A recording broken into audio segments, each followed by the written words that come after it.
Magandang araw po sa inyong lahat. Ang kwentong inyong mapapakinggan ay tungkol sa binatang si Adrian na mula sa lahi ng mahuhusay na manunugis. Simula nang mapatay ng mga aswang ang kanyang ama, ay ninais na niyang sa kanya ipapamana ng kanyang lolo ang espada at pakpak na lawin na isang sandata na pinaniniwala ang may mutya na pinagpasapasahan sa bawat henerasyon sa kanilang pamilya. Ngunit magagawa ba ni Adrian na patunayan sa lolo niya na siya ang karapat-dapat na susunod na tagapagmana ng espada, gayong minsan niya na itong binigo? Ano ang kayang gawin ni Adrian para mapunta sa kanya ang espada na may mutya ng pakpak ng lawin? At ano ang gagawin niya upang magtagumpay laban sa puwersa ng kadiliman? Ngunit bago ang lahat, mga idol, huwag po nating kalimutang mag-subscribe at i-hit ang notification bell sa aking YouTube channel na The Voice Addict at Apong Isaak para sa mas marami pang makapigil hininga na kwentong aswang at katatakutan mula sa mundo ng kababalaghan. Umpisahan na po natin ang kwento. Ano ba, Adrian? Pwede bang pumilimi ka lang sa isang pwesto? Kanina pa ako nahihilo sa iyo eh. Kanina ka pa lakad ng lakad. Para kang asong hindi mapaanak. Kumalma ka nga. Paano naman ako kakalma, Tomas? Sabihin mo nga kung paano. Alam ko na sa oras na to, nasa kabilang baryo si na tatay at lolo at nakikipaglaban sila sa mga aswang. Ikaw naman pambira ka. Parang ito naman ang unang beses na nakipaglaban sila sa mga aswang. Hindi ba lahi kayo ng mahuhusay at matatapang na mga manunugis? Ang lolo Martin mo, matagal niya nang napatunayan na magaling siyang makipaglaban sa mga aswang. Tapos ang tatay mo naman, ipinamana sa kanya ng lolo mo ang espada na may mutya ng pakpak ng lawin. Kahit na, kinakabahan pa rin ako. Hindi ko pa rin kayang maging kampante lalo na't maraming aswang ang kinakalaban nila sa pagkakataon na to. Teka, sandali nga. Nagtataka ako kung bakit bigla kang kinabahan ngayon . Hindi ba kapag nakikipaglaban sila dati sa mga aswang, ay wala lang sa'yo? Hil ka lang dati, kasi alam mo na palagi naman silang nananalo. Ano nangyayari sa'yo ngayon? Okay, sige. Sasabihin ko na sa'yo ang dahilan.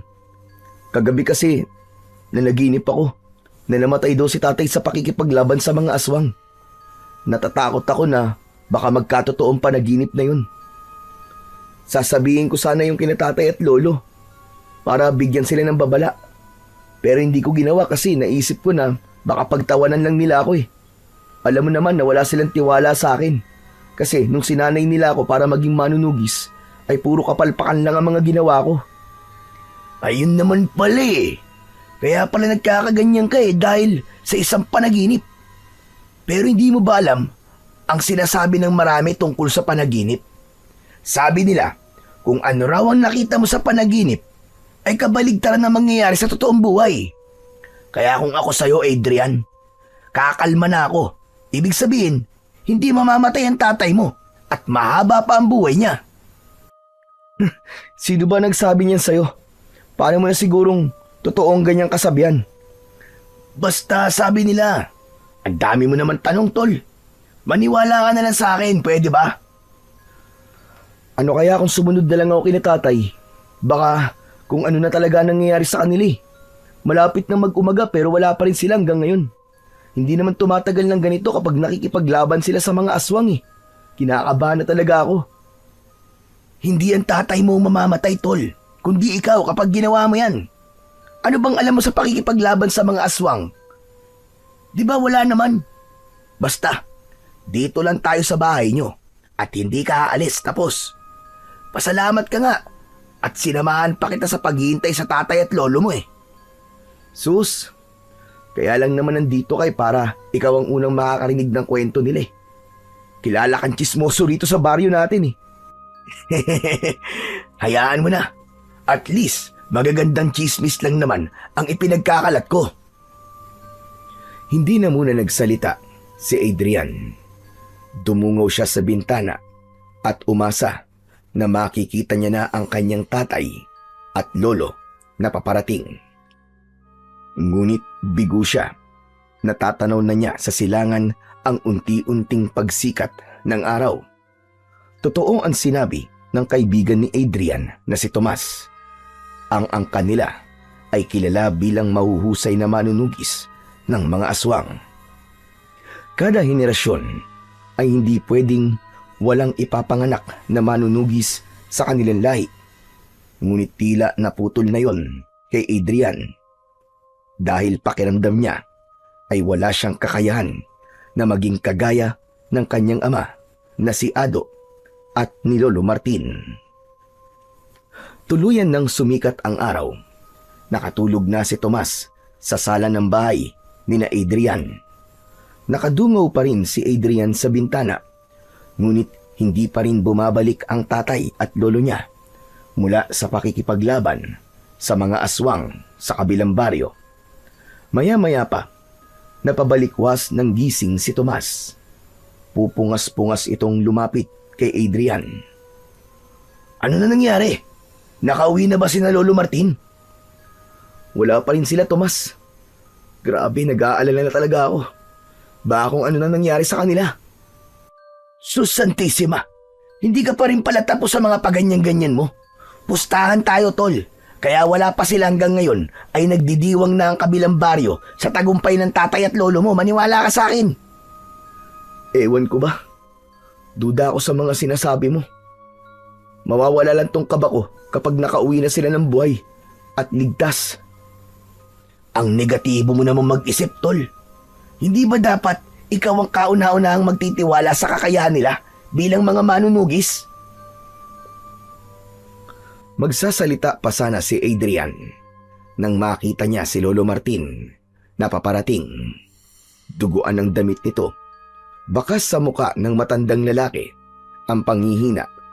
Nakatulala ito at parabang wala sa sarili. Agad na napansin ni Adrian na bitbit ng lolo niya ang espadang ipinamana nito sa kanyang ama. Ang espadang yun ay tinatawag na espada at pakpak ng lawin. Hindi alam ni Adrian ang kasaysayan ng naturang espada dahil ayon sa kanyang lolo ay sinasabi lang yun sa mga pinamamanahan ng naturang espadang may mutya. Oh, nandiyan na pala ang Lolo Martin mo eh! Sinalubong ni Adrian si Lolo Martin. Labis ang pag-aalala niya dahil hindi niya nakita ang kanyang ama. Lo, ano po nangyari? Nasaan po si tatay? Bakit hindi niya po siya kasama? Sa loob na tayo mag-usap. Naunang pumasok si Lolo Martin sa kanilang bahay. May pagtatakang sumunod dito si Adrian. Naupo ang matandang lalaki at basta na lang nito binitiwan ang espada na parabang wala yung halaga para rito. Hinilan ni Adrian ang isang upuan. Umupo siya sa harapan ni Lolo Martin habang si Tomas ay nasa tabi ng bintana. Lo, baka pwede niyo na po sagutin ang tanong ko. Si tatay po, nasan po siya? Huwag ka sanang mabibigla, apo. Pero ang tatay mo, wala na siya. Ano po? Paano pong wala na? Patay na siya, Adrian. Patay na ang tatay mo. Hindi. Hindi po totoo yan. Hindi po pwedeng mamatay si tatay. Nagsasabi ako ng totoo, apo. Pinatay siya ng mga aswang na nakalaban namin sa kabilang baryo. Hindi, Lolo, hindi. Nagbibiro lang po kayo. Imposibleng mapatay ng mga aswang si tatay. Hawak niya ang espadang may mutya ng pakpak ng lawin. Ang sabi niyo yan ang pinakamakapangyarihang sandata laban sa mga aswang, di ba? Kaya paano po siya mapapatay ng mga aswang? Napakabilis ng mga pangyayari. Pinagtulungan siya ng mga aswang. Nabitiwan niya ang espada at doon siya nilapa ng mga kalaban namin. Napakasakit na hindi ko man lang siya nagawang tulungan. Nabigo kami sa aming misyon. Nang umiyak si Lolo Martin, ay doon na napagtanto ni Adrian na hindi ito nagsisinungaling. Napatulala si Adrian at sumabog na ang kanyang mga luha. Hindi! Hindi pwede! Pero sabi niyo bago kayo umalis kagabi, ay buhay at ligtas kayong babalik dito, di ba? Bakit ganon? Bakit ganon, Lolo Martin? Napayuko si Lolo Martin habang patuloy na umiiyak. Maya-maya pa ay may mga kalalakihang dumating. May bit-bit ang mga yon na pahabang kahon na gawa sa plywood. Naramdaman ni Adrian na ang tatay niya ang laman ng kahon na yon. Lumuluwang nilapitan ni Adrian ang mga lalaking may buhat sa kahon. Ibaba niyo ang kahon na yan! Ibaba niyo! Matapos ibaba ng mga lalaki sa lupa ang kahon, ay lumuhod si Adrian sa tabi nun. Nanginginig ang mga kamay na binuksan yon ni Adrian. Pakiramdam niya ay bumagsak sa kanya ang langit nang makita niya sa loob ng kahon ang duguan at sugatang katawan ng kanyang ama. Halos hindi niya na ito makilala sa dami ng sugat nito sa muka. Hindi alam ni Adrian kung paano hahawakan ang kanyang ama. Wala siyang nagawa kundi ang umiyak ng umiyak. Gusto niyang isipin na panaginip lamang ang lahat, pero alam niya na yun ay isang realidad. Wala na ang kanyang ama at habang buhay niya itong hindi na makakasama. Sa unang gabi ng lamay ng tatay ni Adrian ay dumagsa ang mga taong nais makiramay. Naroon ang ilan sa mga taong iniligtas ng tatay niya mula sa kamay ng mga aswang. Mabuti na lang at naroon si Tomas para tulungan sila sa pag-aasikaso sa mga nakikipaglamay. Habang nakaupo si Adrian sa tabi ng kabaong ng tatay niya, ay lumapit sa kanya ang kaibigan niyang si Tomas. Tol, paubos na pala mga biskwit ha. Ang dami pang tao na nakikipaglamay. Meron pa sa kwarto ni Lolo na 2 lata ng biskwit. Sandalit kukunin ko lang. Wag na, dito ka na lang at ako na lang ang kukuha. Tol, salamat ha. Salamat para saan? Sa pag-aasikaso mo sa mga tao rito. Nako, wala yun. Alam mo namang malaki ang utang na loob ko sa tatay mo, hindi ba? Nung bata pa ako, ay kinuha ako ng aswang. Ang tatay mo nagligtas sa akin, di ba? Kundi dahil sa kanya, aba, baka wala na ako ngayon dito. Napakarami talaga ng natulungan ni tatay, no? Tapos ako na nag-iisa niyang anak, ay siguradong hindi magiging kagaya niya. Ano ka ba naman, Adrian? Pambihira ka. Huwag ka magsalita ng ganyan. Bata ka pa naman eh. Hindi pa uli ang lahat para maging kagaya ka ng tatay mo. Pero kung sakaling hindi ka maging kagaya niya, paniguradong magiging magaling ka pa rin sa ibang bagay. O paano? Kukunin ko na muna yung mga biskwit ha. Sige tol, maraming salamat. Umalis na si Tomas sa tabi ni Adrian. Sinilip ni Adrian ang kanyang ama sa loob ng kabaong. Hinaplos niya ang salamin na parabang sa paraan na yun ay nahahawakan niya ang muka ng kanyang ama. Tay, hindi ko po hahayaan na mauwi sa wala ang pagkamatay niyo, Tay. Gagawin ko po ang lahat para maipagmalaki niyo ako. Kahit nasa kabilang buhay ka na. Hindi na malayan ni Adrian ang pagpatak ng kanyang mga luha. Ngunit hindi nagtagal ay umurong ang luha niya nang marinig niya ang pagsigaw ni Tomas sa labas na parabang meron itong kaaway. Nang makita niya si Lolo Martin na tumakbo papunta sa labas, ay agad niya itong sinundan. Nakita nila si Tomas na nasa harapan ng kanilang bakuran. Agad itong nilapitan ni na Adrian at Lolo Martin. Nakita nila ang ilang mga tao na nagmamadaling naglakad palayo na nahinuha ni Adrian na mga sinisigawan ni Tomas. Huwag na kayong babalik dito ha! Mga wala kayong respeto sa patay! Mga buwisit kayo!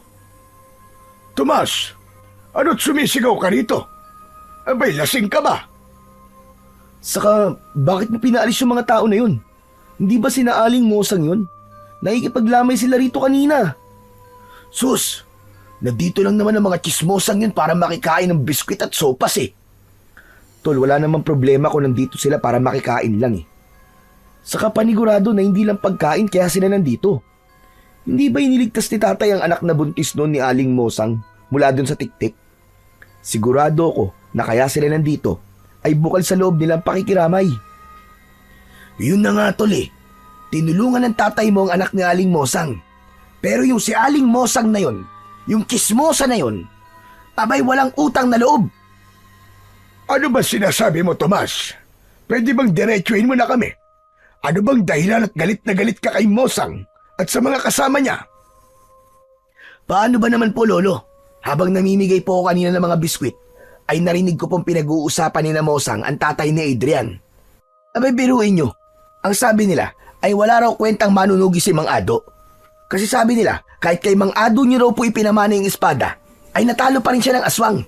At hindi lang yun, narinig ko mismo sa bibig ni Aling Mosang na sinisisi ng mga taga-kabilang baryo si Mang Ado kung bakit maraming namatay na tao ron. Umasa raw kasi ang mga tao kay Mang Ado, pero binigulang sila nito. Nababahalang tinignan ni Adrian ang kanyang lolo. Napansin niya ang galit sa muka ng matandang lalaki. Lolo, totoo po ba yun? Sinisisi ng mga tao sa kabilang baryo si tatay. Ang totoo ay ngayon lang nakarating sa akin ang sinabi ni Tomas. Hindi ko alam na sinisisi pala nila ang anak ko. Ginawa ni Ado ang lahat para maprotekta ng mga tao sa kabilang baryo. At sa kagustuhan niyang protekta ng lahat mula sa mga aswang, ay buhay niya ang naging kapalit. Isang beses lang nabigo ang tatay mo, Adrian. Isang beses lang sa napakaraming beses niyang nakapagligtas ng buhay ng iba. Tapos, ganun pa ang sasabihin nila sa anak ko. Kaya nga po, Lolo eh. Hindi po ba pwedeng ang mas maraming pagtulong at magagandang bagay na nagawa ni tatay ang alalahanin nila kaysa sa kanyang pagkamatay? Nako, marami talagang ganyang tao, Tol. Magkamali ka lang ng isang beses, burado na kagad sa utak nila ang mga kabutihang nagawa mo. Sa ngayon, isang tabi muna natin ang bagay na yan. Ang mga tunay na nakikiramay na lamang ang pagtuunan natin ng pansin. Sige na. Matapos yun, ay bumalik na sa loob ng bahay sina Lolo Martin at Tomas. Naiwan si Adrian sa labas. Tinignan niya ang mga taong naroon at tinanong niya ang kanyang sarili kung ilan ba sa mga yon ang totoong malungkot sa pagkamatay ng kanyang ama. Matapos ang 3 gabi, ay inilibing na ang tatay ni Adrian. Pagkatapos ng libing, ay umuwi na sila ni Lolo Martin sa kanilang bahay. Sumalubong sa kanila ang nakakabinging katahimikan. Hindi maiwasang malungkot ni Adrian dahil sa katotohanan na simula sa araw na yon ay hindi na niya maririnig ang paghalakhak ng kanyang tatay. Masayahing tao kasi ito at sobrang mapagbiro. Nilapitan ni Lolo Martin ang espada na nasa isang sulok. Puno pa rin yun ng natuyong dugo mula sa huling pakikipaglaban ng tatay ni Adrian sa mga aswang. Kinuha ng matandang lalaki ang espada at tinignan. Kailangan ko na itong linisan bago ko itago. Lolo, naalala ko po yung sinabi niyo dati na kapag ipinamana ang espada na yan sa karapat-dapat, ay walang aswang ang makakapatay sa may hawak ng espadang yan. Nagtataka lang po ako kung bakit namatay pa rin po si tatay. Mahirap matukoy ang tunay na kasagutan sa tanong mo na yan, Adrian. Pero kung uunawain nating mabuti ang nangyari, maaaring hindi karapat-dapat ang tatay mo sa espadang ito. Pero paano pong nangyari yun? Nag-iisang anak niyo lang po si tatay. Paanong hindi siya magiging karapat-dapat? Siya lang po ang natatanging susunod sa yapak niyo, hindi po ba? Sa totoo lang ay hindi ko rin alam. Minsan ang mga ganitong mahiwagang sandata ay mahirap unawain. Ngunit ang sabi sa akin ng tatay ko na siyang nagpamana sa akin ito noon, sa bawat henerasyon ng ating pamilya ay may isang lalaki na dapat magmanang ito. Nag-iisang anak ko nga ang ama mo, kaya sa kanya ko to ipinamana. Kaya nagtataka ako kung bakit hindi siya ang karapat-dapat. Hindi po kaya may pagkakataon na may paglaktaw na nangyayari? Halimbawa po sa isang henerasyon ay walang karapat-dapat, pero sa susunod po ay meron na. Hindi ko talaga alam, Adrian. Gaya ng sinabi ko, mahirap maunawaan ng mga mahihiwagan sandata na gaya ng espadang ito. Pero ngayong wala na po si tatay, ibig po bang sabihin ay kayo na ulit ang nagmamay-ari ng espada? Ganun na nga. Ngunit kailangan ko na itong maipamana. Matanda na ako, Adrian. Hindi na kaya ng aking katawan na gamitin at dalhin ang kapangyarihan itong taglay. Kung ganun, ipapamana niyo na po ba ang espada sa akin? Tama po ba? Adrian, ayoko makapagsalita sa inang masakit, lalo na't kakalibing pa lang ng iyong ama. Ayokong dagdagan ng sakit na nararamdaman mo ngayon. Alam mo na kung anong magiging kasagutan sa tanong mo. Nagbibiro lang naman po ako, Lolo. Alam ko naman po na hindi po ako ang karapat-dapat na maging tagapagmana ng espada na yan. Dahil wala naman po sa akin ng mga katangian para maging isang mahusay na manunugis. Kahit nga po ang tamang paghawak ng espada, ay hindi ko pa po alam. Kaya nga sana ay magkaroon ka na ng asawa. Nang sa ganun ay magkaroon ka na rin ng anak. Malay mo, ang anak mo pala ang susunod na magiging tagapagmana ng espadang ito. Pero Lolo, hindi ko po ba talaga malalaman kung ano pong kasaysayan ng espadang yan? Kahit po sana ang dahilan kung bakit po yan tinawag na espada na may mutya ng pakpak ng lawin. Gusto ko pong malaman. Ikinalulungkot ko, pero hindi ko maaaring sagutin ang mga yan. Hindi ba't sinabi ko na sa noon na ang tagapagmana lamang ang pwedeng makaalam ng lahat ng tungkol sa espadang ito? Sayang naman, talagang nais ko po kasing malaman ang kwento po sa likod ng espadang yan. Sa ngayon, ay dito na natin tatapusin ang ating pag-uusap, Apo. Magpahinga ka na at alam kong ilang gabi ka na rin walang maayos sa tulog. Ako naman ay lilinisin ko muna ang espadang ito. Sige po, Lolo. Pagkatapos niyo po riyan, ay magpahinga na rin po kayo. Pumasok na si Adrian sa kwarto nila ng kanyang tatay. Sandali siyang tumayo sa gitna ng naturang silid upang pagmasdan ang mga gamit ng namayapa niyang ama. Nakasabit pa rin sa likod ng pinto ang paborito nitong jacket. Kinuha niya ang jacket at niyakap niya yon na para bang yun ang kanyang ama. Naluwa si Adrian nang mapagtanto niya na kahit isang beses ay hindi niya nagawang yakapin ang tatay niya noong buhay pa ito. Hindi rin niya nasabi rito na mahal niya ito. Masyado siyang naging kampante na marami pa siyang pagkakataon para gawin at sabihin yon. Ngunit nang biglaang nawala ang kanyang tatay, ay doon niya nalaman na totoo nga na napakaikli lamang ng buhay ng isang tao. Nang mga sumunod na araw, ay mas ginawang abala ni Adrian ang kanyang sarili upang hindi niya masyadong maramdaman ang lungkot sa pagkamatay ng kanyang ama. Kulang na nga lang ay buong araw siyang magtrabaho sa taniman ng mga gulay kung saan sila parehas na nagtatrabaho ni Tomas. Sa tuwing umuuwi kasi siya sa bahay nila at mag-isa siya sa kanyang kwarto, ay bumabaha ang alaala ng tatay niya at hindi niya maiwasan ang pag-iyak. Isang hapon, papalubog na ang araw, ngunit nagbubungkal pa rin si Adrian ng lupa sa taniman ng mga gulay. Lumapit sa kanya si Tomas na handa ng umuwi. Aba tol, ano pang ginagawa mo dyan? Oras na ng pag-uwi ah. Tapos na ang oras ng trabaho natin. Ipapaalala ko lang sa'yo na wala nang dagdag na bayad yung pag-o-overtime mo na yan. Mauna ka nang umuwi, Tomas. Mamaya pa ako. Tatapusin ko lang tong isang hilera ng taniman ng pechay para bukas ay pwede na tong taniman ng binhi. Nagtaka si Adrian nang kinuha ni Tomas ang isa pang piko at nagsimula na rin itong magbungkal ng lupa. Oh, anong ginagawa mo?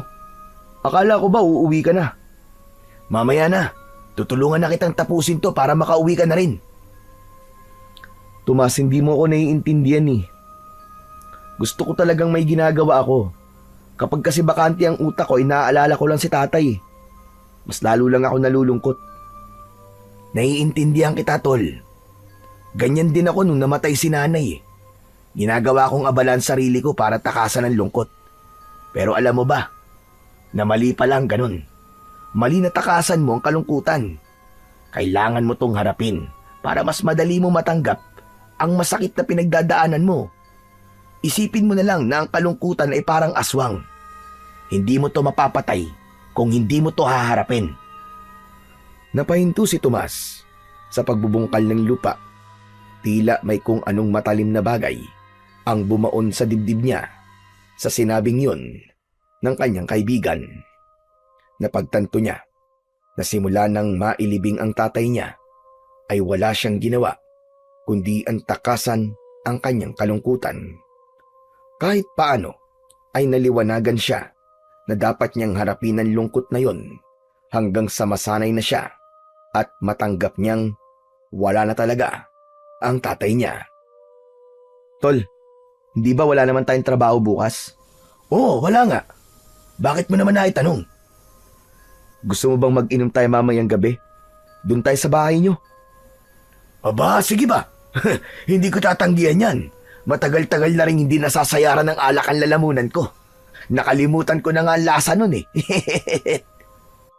Tinapos na nilang dalawa ang pagbubungkal ng lupa. Nang matapos na sila roon, ay magkasabay na silang umalis sa taniman ng gulay at umuwi na sila sa kani-kanilang bahay. Pagsapit ng gabi, matapos maghapunan ay nagpaalam si Adrian kay Lolo Martin na magtutungo siya sa bahay ni na Tomas dahil mag-iinom sila. Pinayagan naman siya ng kanyang lolo at sinabi nito na huwag siyang iinom ng marami at huwag siyang masyadong magpapagabi. Bago magtungo sa bahay ni na Tomas, ay bumili muna si Adrian ng isang bote ng alak sa tindahan. Nang makarating siya kina Tomas, ay may mga baso at pinggan sa lamesang nasa harapan ng bahay ni na Tomas. Sakto na lumabas si Tomas na may dalang inihaw na tilapia. Yun! Sabi ko na nga ba't paparating ka na eh. Kaya naganda na ako. Nag-ihaw nga pala ako ng tilapia. Meron pa sa loob kasi alam kong kulang sa atin ng isang tilapia eh. Ayos yan, tol. Mas lalo tayong gaganahan yan sa pag-iinom natin kasi masarap ang pulutan natin. Sandali lang. Kukunin ko lang ang sausawan natin ha. Toyo na may kalamansi ba? Oo naman. At maraming sili. Alam na alam mo talaga ang paborito ko, tol ha. Yan ang gusto ko sa'yo eh. Siyempre naman. Ano pa't naging magkaibigan tayo simula pagkabata kung hindi ko pa alam kung ano-ano mga paborito mo. Sige na, kunin mo na ang sausawan nang makapagsimula na tayo. Alak na ako eh. Natatawang inilapag ni Tomas ang inihaw na tilapia sa lamesa. Saka ito bumalik sa loob ng bahay. Inilapag na rin ni Adrian ang alak at umupo na siya. Nang bumalik si Tomas, nadala ang sausawan, ay agad nilang sinimulan ang pag-iinom. Nagpalitan sila ng tagay At matapos ang ilang minuto ay naramdaman na ni Adrian ang epekto ng alak sa kanya. At dahil sa tama ng alak ay nagkaroon ng lakas ng loob si Adrian na sabihin kay Tomas ang nasa loob niya. Alam mo ba, tol? Nang dahil sa pagkamatay ni tatay, ay mas lalo ko napatunayan kung gaano ko kawalang kwenta at walang silbi. Bakit mo naman sinasabi yan, tol? May silbi ka. Lahat tayo may silbi habang buhay pa tayo. Hindi mo ako niintindihan, tol eh. Magkaiba kasi tayo ng klase ng pamilya na kinalakihan natin. Alam mo naman, di ba, na iba ang pamilya ko sa pamilya nyo? Kuha ko na. Kasi pamilya na manunugis ang pamilya mo. Tama ka. Grabe yung panlilit na nararamdaman ko ngayon, tol. Biruin mo. Tinanong ko si Lolo Martin kung sa akin ba niya ipapamana yung espada. Alam mo ba kung sabi niya? Hindi ko alam, tol. Wala naman ako ron nung mag-usap kayong dalawa eh. Ang sabi niya, mag-asawa na raw ako para magkaroon na ako ng anak.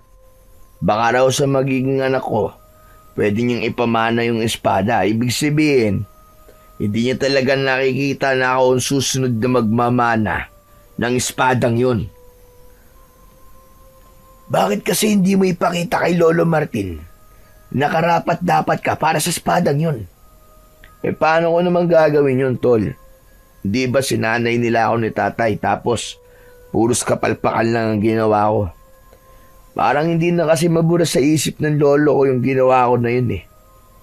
Pakiramdam niya, hanggang ngayon, ganun pa rin ako. Bakit?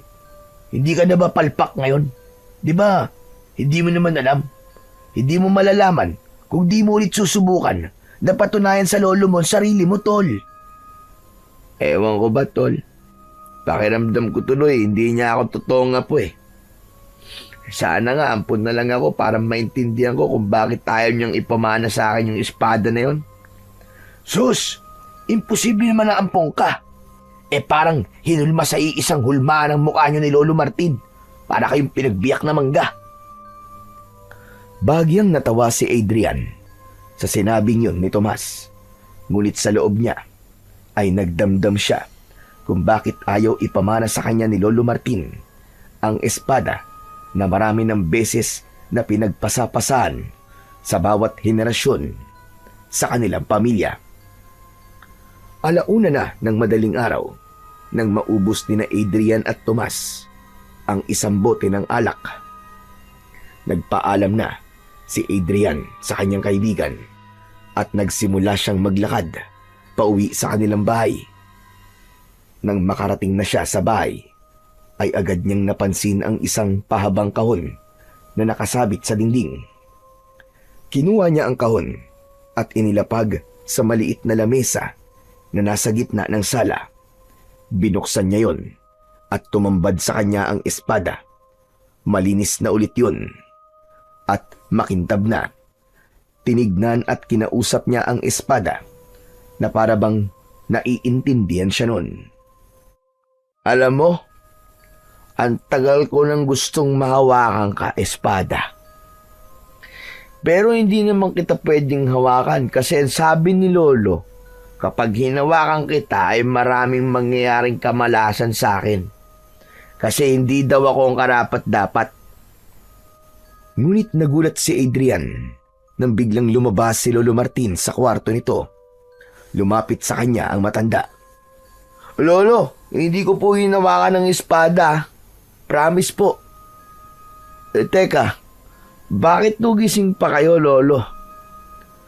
Susunduin sana kita kina Tomas. Pero hindi ko na itinuloy kasi narinig ko ang mga sinabi mo habang nagiinom kayo, Apo. Alam ko na masama ang loob mo sa akin dahil hindi ko ipinamana sa iyo ang espadang yan. Lo, pasensya na. Lasing po ako nang sabihin ko ang mga yon.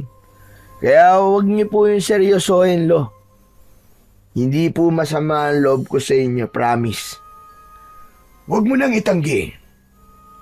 Alam ko na ang mga sinabi mo kanina ay totoong nasa loob mo, Apo. Sana'y maunawaan mo na hindi ko basta-basta pwedeng ipamana sa iyong espada, lalo na't hindi ka pa handa. Isa pa, natuto na rin ako sa nangyari sa tatay mo. Ayoko nang magkamali sa pagkakataon na ito. Pero Lo, wala po ba talagang paraan para ako po ang sunod na magmana ng espada? Sa totoo lang, marami po akong naririnig na sinasabi ng mga tao rito sa baryo. Sinasabi po nila na ako ang naiiba sa pamilya natin. At wala akong kakayaang ipagtanggol ang ating baryo kung sakaling muling magkaroon ng pagsalakay ng aswang. Lo, pakiramdam ko napakaliit at ang hina ko. Kung papakinggan mo ang sinasabi sa iyo ng iba, ay talagang ganyan ang mararamdaman mo. Tandaan mo, Apo, walang ibang higit na nakakakilala sa iyo, kundi ang sarili mo lang. Ipakita mo sa akin, Adrian, na karapat-dapat kong ipagkatiwala o ipamana sa iyo ang espada. Teka. Ano pong ibig niyo sabihin? Binibigyan niyo po ako ng pagkakataon na muling patunayan ang aking sarili para sa espada? Tama ka, Adrian. Ngunit ito na ang huling pagkakataon mo. Kapag nakita ko na hindi talaga ikaw ang karapat-dapat, ay wala na akong magagawa kundi ang maghintay ng panibagong sisibol sa henerasyon sa ating lahi. Maraming salamat po, Lolo. Hayaan niyo po at hindi ko sasayangin ang pagkakataong ibinigay niyo sa akin. Ipapakita ko po sa inyo na karapat-dapat po ako magmana ng inyong espada. Huwag mong sabihin, Adrian, kundi gawin mo. Magtitiwala ulit ako sa iyo. At sana, hindi ito usapan lasing. Oo, Polo. Naiintindihan ko po kayo. Sa naging pag-uusap na yun nila ng kanyang lolo, ay tila nawala ang pagkalasing ni Adrian. Nangako siya sa kanyang sarili na simula sa araw na yon ay ipapakita niya sa kanyang lolo na siya ang karapat-dapat na susunod na maging tagapagmana ng espada nito. Sa mga sumunod na araw ay nagsimula ng magsanay si Adrian ng mag-isa sa kanilang bakuran. Madalas ay umaga pa lang ay nagsisimula na siya. Bago siya pumasok sa kanyang trabaho, inalala niya ang mga itinuro noon sa kanya ng tatay niya. Hindi na niya alintana ang pawis at pagod dahil ang nais niya ay mapatunayan na kaya niyang maging tagapagmana ng espada ni Lolo Martin. Isang umaga, pumasok si Adrian sa trabaho na pagod dahil kakatapos lang niyang magsanay. Pagkakita ni Tomas sa kanya, ay napakunot ang noo nito. Oh, ano nangyari sa Tol? Hindi pa nga tayo nagsisimula magtrabaho mukhang pagod ka na. Nagsanay kasi ako bago pumasok . Ano? Anong nagsanay? Nang ano?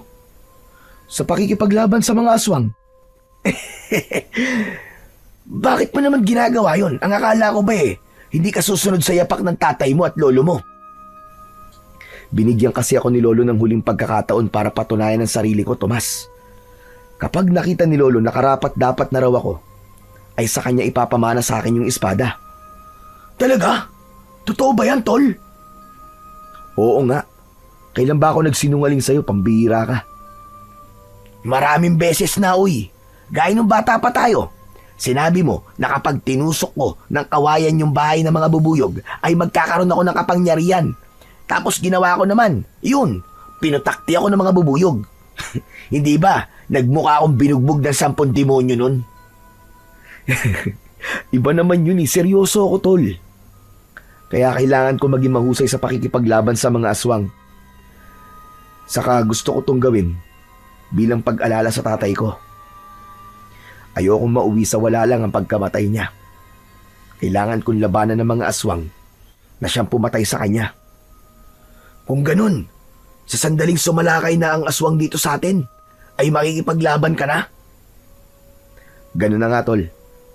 Kailangan kong gawin yun kasi sa ganung paraan ko lang may papakita kay Lolo Martin na handa na ako at kaya kong gamitin ang espadang yun. Pero ang tanong, sapat na ba ang pagsasanay na ginagawa mo? Ang ibig ko sabihin hindi ka man lang ba ginagabayan ni Lolo Martin? Hindi. Ang sabi niya kailangan ko daw yung gawin ng ako lang. Kaya hindi na ako nagtangkang humingi ng tulong sa kanya. Grabe, iba rin talagang determinasyon mo, tol. Pero sana ay magtagumpay ka sa gusto mo mangyari. Biruin mo, kapag naipamana sa iyo yung espadang yon, ay magkakaroon ako ng kaibigan na isang tanyag na manunugis. Siyempre, dapat dalin mo rin ako kapag sikat ka na, di ba? Loko ka talaga. Hindi ang pagiging sikat kung bakit ko to ginagawa. Una, gusto kong wag masayang ang pagkamatay ni tatay. At syempre, gusto kong ipakita sa mga tao rito sa baryo natin na mali sila sa mga sinasabi nilang hindi maganda sa akin. Yan, tama yan, pre. Hayaan mong kainin ng ibang tao rito ang mga sinasabi nila tungkol sa'yo. Lalo na yung aling mosang na yun. Narinig ko nga nung isang araw na ikinikwento niya sa mga katsismisa niya na paniguradong ikinakahiya ka raw ng tatay mo kasi walang pag-asa na maging katulad ka ni Mang Ado. Hindi pa rin pala tumitigil ang aling mosang na yun, ano? Hindi ko alam kung bakit niya yung ginagawa. Wala akong natatandaan na may nagawa ang pamilya ko sa kanya na hindi maganda. Naku, hayaan mo na nga siya, tol. Sadyang may mga tao lang talaga na ginagawang panghimagas ang chismis. Doon sila sumasaya. Ayaw mo ba nun? Nakakapagbigay ka ng kasiyahan sa ibang tao. Saka mga ganong klase ng tao, Chong. Sila yung mga malulungkot. Gusto nilang pinagpipiestahan at pinagtatawanan ng kahinaan ng iba. Pero sarili nilang mali, hindi nila nakikita. Tama ka, tol. Hindi ko na dapat pansinin ang mga gaya ni Aling Mosang kasi wala naman silang maitutulong sa akin. Ang dapat kong pagtuunan ng pansin ay ang maging biyasa sa pakikipaglaban. Para sa sandaling may pagkakataon na patunayan ko ang sarili ko sa espada, ay may ipapakita ko yung kay Lolo Martin. Nang dahil sa pakikipag-usap ni Adrian kay Tomas, ay nadagdagan ang tiwala niya sa kanyang sarili at mas lumakas ang kanyang loob na magtatagumpay siya sa bagay na nais niyang maabot. Nagpatuloy si Adrian sa kanyang pagsasanay. Isang umaga, pagkagising niya, ay agad siyang nagtungo sa likod ng kanilang bahay upang muli ay magsanay. Wala siyang pasok sa trabaho ng araw na yon, pero imbis na magpahinga, ay nagdesisyon siyang ilaan ang buong araw niya sa pag-iensayo. Sa gitna ng kanyang ginagawa, ay narinig niya ang pagtawag sa kanya ni Lolo Martin. Adrian, tumigil ka na muna dyan, apo. Halika't samahan mo ako mag-almusal. Ipinagtimpla na kita ng kape. Baka lumamig na yon. Mamaya na po ako mag-aalmusal, Lo. Magpapapawis lang po muna ako. Ikukondisyon ko po muna ang katawan ko para sa maghapong pagsasanay na gagawin ko. Lumapit si Lolo Martin kay Adrian. Kinuha nito ang kawayan sa kamay niya na ginagamit niya sa pagsasanay. Natutuwa ko sa dedikasyong ipinapakita mo para maging mahusay sa pakikipaglaban. Ang totoo ay lihim kitang pinapanood at humahanga ako sa mga nakikita ko sa iyo, apo. Kahit walang nagtuturo sa iyo, ay nagagawa mong paghusayin ang galaw mo sa bawat araw na lumilipas. Naku, maraming salamat po, Lo. Mas lalo tuloy lumakas ang loob ko dahil po sa sinabi nyo. Ang totoo nga po niyan, Lo. Inaalala ko lang po yung mga itinuro nyo noon ni tatay sa akin. Magandang ginagawa mo. Ngunit hindi mo rin dapat pabayaan ang iyong kalusugan. Ito dapat ang gawin mong prioridad. Dahil walang silbi kung magiging mahusay ka nga sa pakikipaglaban, tapos mahina naman ang iyong katawan. Kaya dapat ay kumain ka ng sapat at sa tamang oras. Huwag ka mag-alala, dahil simula sa araw na ito, ay makakasama mo na ako sa iyong pagsasanay. Ano po? Ano pong ibig niyo sabihin, Lolo? Tutulungan na kita sa iyong pagsasanay para mas maging maayos ang iyong mga galaw sa pakikipaglaban. Pero sa tingin ko, ay hindi mo na kailangan ng aking tulong dahil kaya mo na yan ang mag-isa. Hindi po, Lolo. Kailangan ko po ang tulong nyo. Iba pa rin po kung may gabay nyo ang pagsasanay na ginagawa ko. Sigurado ka ba? Baka makagulo lang kasi ako sa sarili mong estilo. Hindi po. Ang totoo nga po niyan eh. Ilang beses na akong nagtangkang sabihin sa inyo na baka pwede niyo po akong tulungan sa aking pagsasanay. Pero inuunahan po ako ng hiya palagi eh. Ano ka ba? Hindi mo kailangan mahiya sa akin na po. Tayong dalawa na lamang ang magkasama sa buhay. Kaya dapat magtulungan tayo. Sige na, sumunod ka na sa akin sa loob para makapag-almusal na tayo. Sige po, Lo. Maraming salamat po ulit. Nang tumalikod at naglakad na papasok sa bahay si Lolo Martin, ay ngumiti ng malaki ang binatang si Adrian. Hindi niya na itago ang labis na kasiyahan dahil sa sinabi ng kanyang lolo. Pakiramdam niya ay isa lamang panaginip ang lahat at hindi siya makapaniwala na ito mismo ang nag-alok na sanayin siya sa pakikipaglaban sa mga aswang. Matapos mag-almusal, ay sinimulan na kagad ni na Adrian at Lolo Martin ang pagsasanay.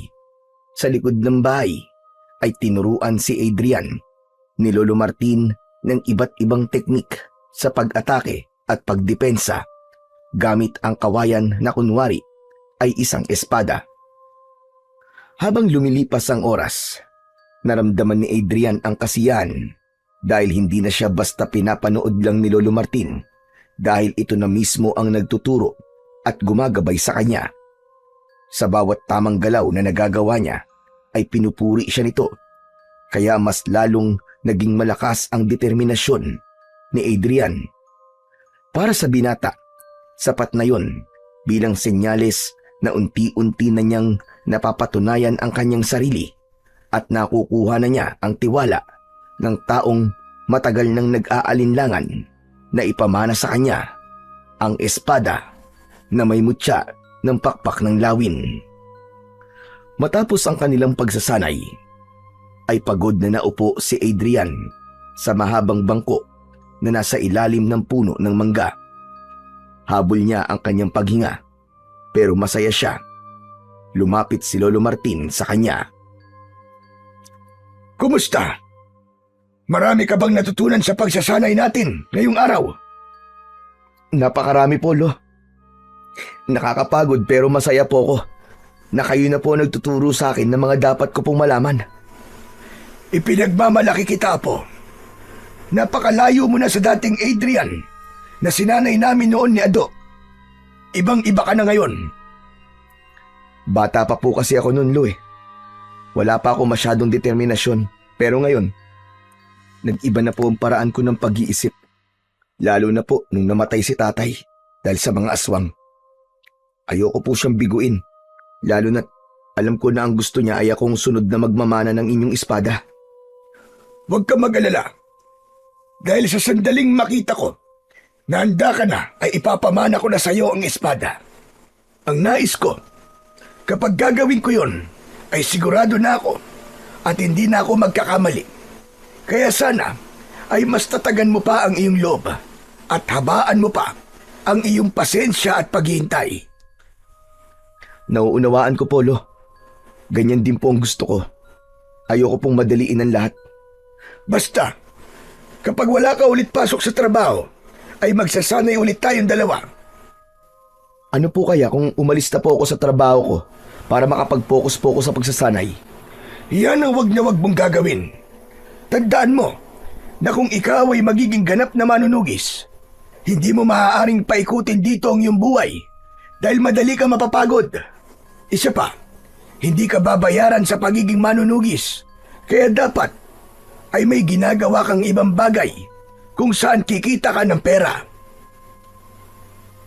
Gusto ko lang po talagang pagtuunan ng pansin ang pagsasanay ko, Lolo. Pero nakuha ko naman po ang ibig niyong sabihin. Kaya hindi na po ako aalis sa trabaho ko. Pero sana po, kung nasan man si tatay, ay masaya po siya sa ginagawa ko. Tiyak akong masaya si Ado. Lingid sa kaalaman mo, palagi niyang sinasabi sa akin na sanayin ka namin ulit kasi noon pa man ay nararamdaman niya na hindi siya ang karapat-dapat na magmana ng espada. Ang sabi niya ay kailangan mo lang nasanayin at baka lumabas ang kakayahan mo bilang isang manunugis. Pangarap niya kasing makita ka na hawak-hawak ang espadang yon. Kaya nga lang ay hindi ako nakinig sa iyong ama. Kahit pala noon pa, ay may tiwala na si tatay sa akin. Dahil po sa nalaman ko na yan, Lo, mas lalo ko pong paghuhusayin ang aking pagsasanay. Tutuparin ko po ang pangarap ni tatay para sa akin. Tinapik ni Lolo Martin sa balikat si Adrian. Bago siya nito iniwanan. Nang mag-isa na lang ay tumingala sa langit si Adrian at umasa siya na makikita niya roon ang kanyang ama. Pero kahit bigo siyang makita ito, ay naramdaman pa rin niya ang presensya nito. Pakiramdam niya ay nasa tabi lang niya ang kanyang ama at gumagabay sa bawat galaw at desisyon niya sa buhay. Nagpatuloy si Adrian sa kanyang pagsasanay. Kapag may oras si Lolo Martin, ay tinutulungan siya nito. Isang gabi, nagtungo si Tomas sa bahay ni na Adrian upang doon ito makikain. Minsan kasi, kapag hindi gusto ni Tomas ang ulam sa bahay nito, ay nagtutungo ito kina Adrian para makikain. Wala namang problema yon kina Adrian at Lolo Martin dahil mas gusto nilang kasalo si Tomas dahil masyado itong madaldal at nagiging masaya ang kanilang pagsasalo-salo. Lolo Martin, matagal-tagal na pong walang sumasalakay na aswang dito sa baryo natin, no? Bakit? Gusto mo bang magkaroon? Hindi naman po. Siyempre, ayoko. Ang gusto ko lang pong sabihin talagang napatunayan nyo na sa lahat na kayo ay isang mahusay na manunugis. Kita nyo naman, takot na pong bumalik ang mga aswang dito sa ating lugar. Kasi alam nila na nandito kayo. Duda ako sa sinabi mo na yan, Tomas. May pakiramdam ako na anumang sandali ay sasalakay dito ang grupo ng mga aswang na pinamumunuan ni Gubaton. Ano po, Lo? Sino pong Gubaton? Si Gubaton ang pinuno ng mga aswang na kinalaban namin ng iyong ama sa kabilang baryo kung saan siya nasawi. Alam nyo, matagal ko nang nais na patayin si Gubaton dahil sa kakayahan niyang gawing aswang ang isang tao. Ginagawa niya yon upang hindi maubos ang kanyang mga alagad. Naniniwala ako na kapag wala na si Gubaton, ay doon ko lang masasabi na ligtas na ang ating baryo at iba pang mga lugar sa banta ng mga aswang. Talaga po bang malakas si Gubaton at hindi niyo siya napatay? Malakas siya kung ikukumpara sa ibang pangkaraniwang aswang. Ngunit kaya siyang patayin ng aking espada.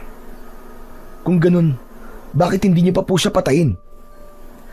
Pasensya na, pero hindi ko masasagot ang tanong mo na yan. Saka ko nasasabihin sa iyo ang dahilan kung sakaling dumating na ang araw na ipapamana ko na sa iyo ang espada. Kaya pag-usayan mo pa ang iyong pagsasanay, Apo. Hindi po ba parang napakatagal nang nagsasanay ni Adrian, Lolo? Ano kaya kung ipamana mo na sa kanya ang espada? Baka bigla na lang po sumalakay dito yung Gubaton na sinasabi nyo. Mas mabuti na po yun na kapag nangyari yun, hawak na po ni Adrian ang espada. Hindi porke nagsasanay na si Adrian ay karapat-dapat na siya para sa espada.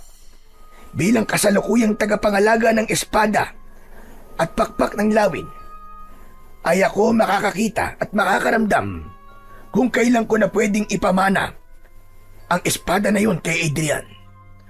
Walang magandang maidudulot ang pagmamadali na yan. Yan ang tatandaan mo, Tomas. Tama si Lolo, Tomas. Hindi dapat ako magmadali na ipamana niya sa akin ang espada. Dapat ay mapatunayan ko muna ang aking sarili. Pero Lolo, balik po tayo kay Gubaton. Isa po ba siya sa mga aswang na pumatay kay tatay? Oo, Apo. Pinuntirian ni Gubaton ng iyong ama. Nang labis nang nasugatan ni Gubaton si Ado, ay saka siya pinagtulungan ng mga alagad ni Gubaton. Teka, bakit mo pala naitanong yan? Kung ganun, siya po palang dapat kong puntiryahin. Gusto kong iparamdam sa kanyang ginawa niya kay tatay.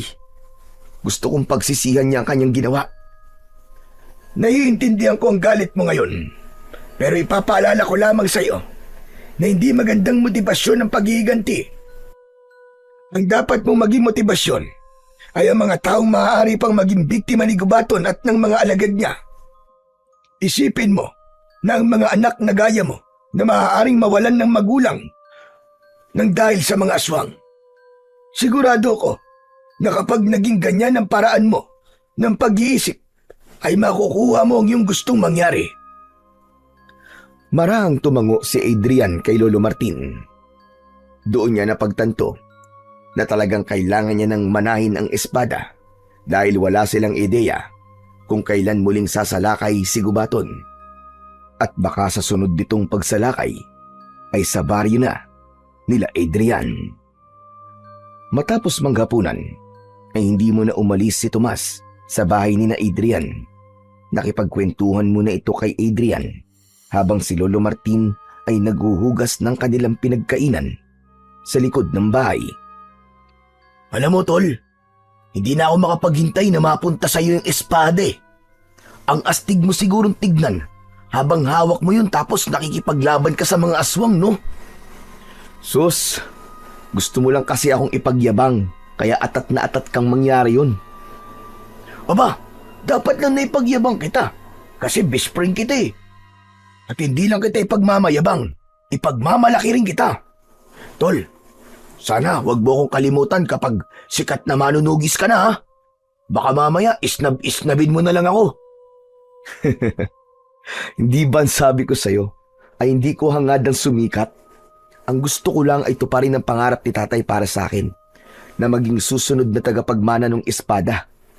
Siyempre gusto ko ring mapatay si Gubaton para hindi na kailangan matakot ng mga tao dito sa atin at sa iba pang baryo. Parang imposible naman kasing hindi ka maging sikat kapag naging kagaya ka ng tatay at lolo mo. Sigurado ako na marami ang hahanga sa'yo. Kaya sana, huwag mo kong kalimutan kapag nangyari yun. Oo na. Hindi kita kakalimutan para matahimik ka na dyan. Natawa si Tomas sa sinabi ni Adrian. Ngunit naputol ang pagtawa nito nang isang lalaki ang humahangos na dumating. Bakas sa mukha ng lalaki ang labis na takot. Ayon sa lalaki, ay may mga bahay sa unahan ng baryo na sinasalakay ng aswang at kailangan ng tulong ni Lolo Martin. Hindi na kailangan puntahan ni Adrian sa likod ng bahay ang lolo niya dahil narinig nito ang sinabi ng lalaki. Kaya nagmamadali itong tumakbo papasok ng bahay. Nang lumabas ang matandang lalaki, ay dala na nito ang espada at sa kabilang kamay ay isang matalim na itak. Inabot ni Lolo Martin ang itak kay Adrian, ngunit hindi niya yun tinanggap. Ito na ang pagkakataon mo para patunayan ang iyong sarili. Gusto ko na ikaw ang maging katulong ko sa pagharap sa mga aswang ngayong gabi. Lolo, hindi po ako sigurado kung handa na po ba ako makipaglaban eh. Hindi yan ang inaasahan kong sagot mula sa'yo. Pero kung hindi ka pa talaga handa, ay ako na lang ang mag-isang makikipaglaban sa mga aswang. Sige na, pumasok na kayo sa loob at wag muna kayong lalabas. Inilapag ni Lolo Martin ang itak sa mahabang upuan at saka ito tumakbo ng mabilis. Dala ang espada na may mutya ng pakpak ng lawin. Tol, anong ginawa mo? Bakit hindi mo tutulungan ng lolo mo? Hindi ko kasi alam kung kaya ko nang humarap at makipaglaban sa mga aswang eh. Ano pa't nagsasanay ka araw-araw, di ba? Halos 1 buwan ka na nagsasanay para sa kaalaman mo. Saka, hindi ba, ikaw na mismo nagsabi sa akin na iniintay mo ang pagkakataon na to? Paano kung ito na ang huling pagkakataon na ibibigay sa'yo ng lolo mo? Sige nga, paano kung maisip niya na hindi talaga ikaw ang karapat-dapat na susunod na magmamana ng kanyang espada kasi hindi mo siya tinulungan ngayong gabi? Sandaling natigilan si Adrian at tinignan niya ang itak. Nanginginig ang buong katawan niya dahil samot-saring emosyon ang kanyang nararamdaman. Tama ka, Tol. Baka nga kapag wala akong ginawa ngayong gabi ay magdesisyon si Lolo na wag nang ipamana sa akin ng espada. Natatakot ako, pero kailangan ko makipaglaban sa mga aswang. Hindi ko pwedeng hayaang mahirapan si Lolo na mag-isang lumaban sa mga aswang. Yan, ganyan nga. Ano pang ginagawa mo rito? Kunin mo na ang itak at sundan mo na ang lolo mo. Bilisan mo! Hindi na nagsalita si Adrian. Dinampot niya ang itak at saka tumakbo papunta sa direksyong pinuntahan ng kanyang lolo. Malayo pa lang ay dinig na dinig niya ang sigawan ng mga taong inaatake ng mga aswang. Nang makarating siya sa unahang bahagi ng baryo, ay nakita niya si Lolo Martin na nakikipaglaban sa mga aswang. May ilang kalalakihan naman na tumutulong dito. Dapat lang natulungan ko si Lolo sa pakikipaglaban. Ang ibang tao nga tinutulungan siya. Dapat ako rin na apo niya. Tumakbo si Adrian papalapit kay Lolo Martin. Nagulat ang matanda nang makita siya. Adrian, apo! Anong ginagawa mo rito? Akala ko ba hindi ka pa handang makipaglaban? Lo, naisip ko po na tama kayo ni Tomas. Pagkakataon ko na po to para ipakita sa inyo na karapat dapat akong sumunod sa inyong yapak. Mabuti naman at natauhan ka na. Pero mag-iingat ka, apo. Mababangi sa mga aswang na ito. Mabilis ang mga aswang at sabay-sabay sumugod ang mga yun. Naghiwalay sina Adrian at Lolo Martin. Isang aswang ang umatake kay Adrian. Agad siyang nakaramdam ng takot at halos mabitiwan niya ang kanyang hawak na itak. Nakaiwas siya nang muntik na siyang sunggaban nito. Tinaga niya ang aswang sa dibdib na naging sanhi para malakas siyang mapahiyaw. Sa pag-ikot ng mga mata ni Adrian, ay nakita niya si Lolo Martin na pinagtutulungan ng 3 aswang. Sinunggaban ito ng isang aswang, kaya natumba ito at kumawala sa kamay nito ang espada. Sabay-sabay na sinunggaban ng 3 aswang si Lolo Martin. Pakiramdam ni Adrian ay dinidurog ang puso niya sa malakas na sigaw ng matanda. Sumugod si Adrian sa 3 aswang at buong lakas niyang isinaksak ang itak sa likod ng isang aswang. Bumagsak ang naturang aswang. Ang isang aswang naman ay umatake sa kanya. Iniwasan niya ito sabay taga sa leeg, habang ang natitirang aswang ay tila natakot sa kanya at tumakbo palayo. Nagpatuloy ang laban nang muling nakabangon si Lolo Martin, habang si Adrian ay nabuhay ang apoy sa dibdib at nagsimula ng gamitin ang mga teknik na natutunan niya sa kanyang lolo mula sa kanilang pagsasanay. Hanggang sa biglang huminto ang lahat ng aswang nang may narinig ang mga ito na isang malakas na alulong mula sa malayo. Parang utos yun na nagmula sa pinuno ng mga aswang. Isa-isang umatras ang mga aswang hanggang sa tuluyan ng nilamon ang mga yun ng dilim. Ang unang nilapitan ni Adrian ay si Lolo Martin. Duguan ito at puno ng sugat sa katawan. Bakas sa mukha ng matanda ang panghihina. Lolo, kailangan ko po kayong daling kay Mang Tasyo. Kailangan magabot po mga sugat nyo. Unahin mo na munang tulungan ng ibang mga sugatan. Sige na, kaya ko ang sarili ko, apo. Pero Lo, Sige na, sundin mo na lang ang utos ko sa'yo. may pag-aalinlangan na binitiwan ni Adrian si Lolo Martin. Tumalikod na siya upang tulungan ang iba pang mga sugatan. Pero hindi pa man siya nakakahakbang, ay narinig niya ang pagbagsak ni Lolo Martin sa lupa. Pagharap niya rito, ay nanlaki ang mga mata niya nang makitang walang malay na nakahandusay si Lolo Martin sa lupa. Puno ng pag-aalalang binalikan ni Adrian ang matanda. Binuhat niya at itinakbo niya ito sa kilalang albularyo sa kanilang lugar na si Mang Tasyo.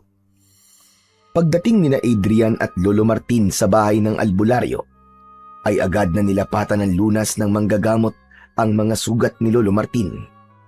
Kahit paano ay nabawasan ang pag-aalala ni Adrian nang sabihin ni Mang Tasyo na buhay pa ang kanyang lolo. Ayon dito, ay masyadong maraming sugat ang natamo ni Lolo Martin, kaya ito nawalan ng malay. Matapos magamot ng albularyo si Lolo Martin, ay inuwi na ito ni Adrian sa kanilang bahay. Nagpatulong siya sa kaibigan niyang si Tomas na ihiga ang wala pa ring malay na si Lolo Martin sa kama nito. Tol, ano nangyari kay Lolo? Buhay pa ba siya? Pambihira ka kung makapagsalita ka naman, parang gusto mo na siyang mawala.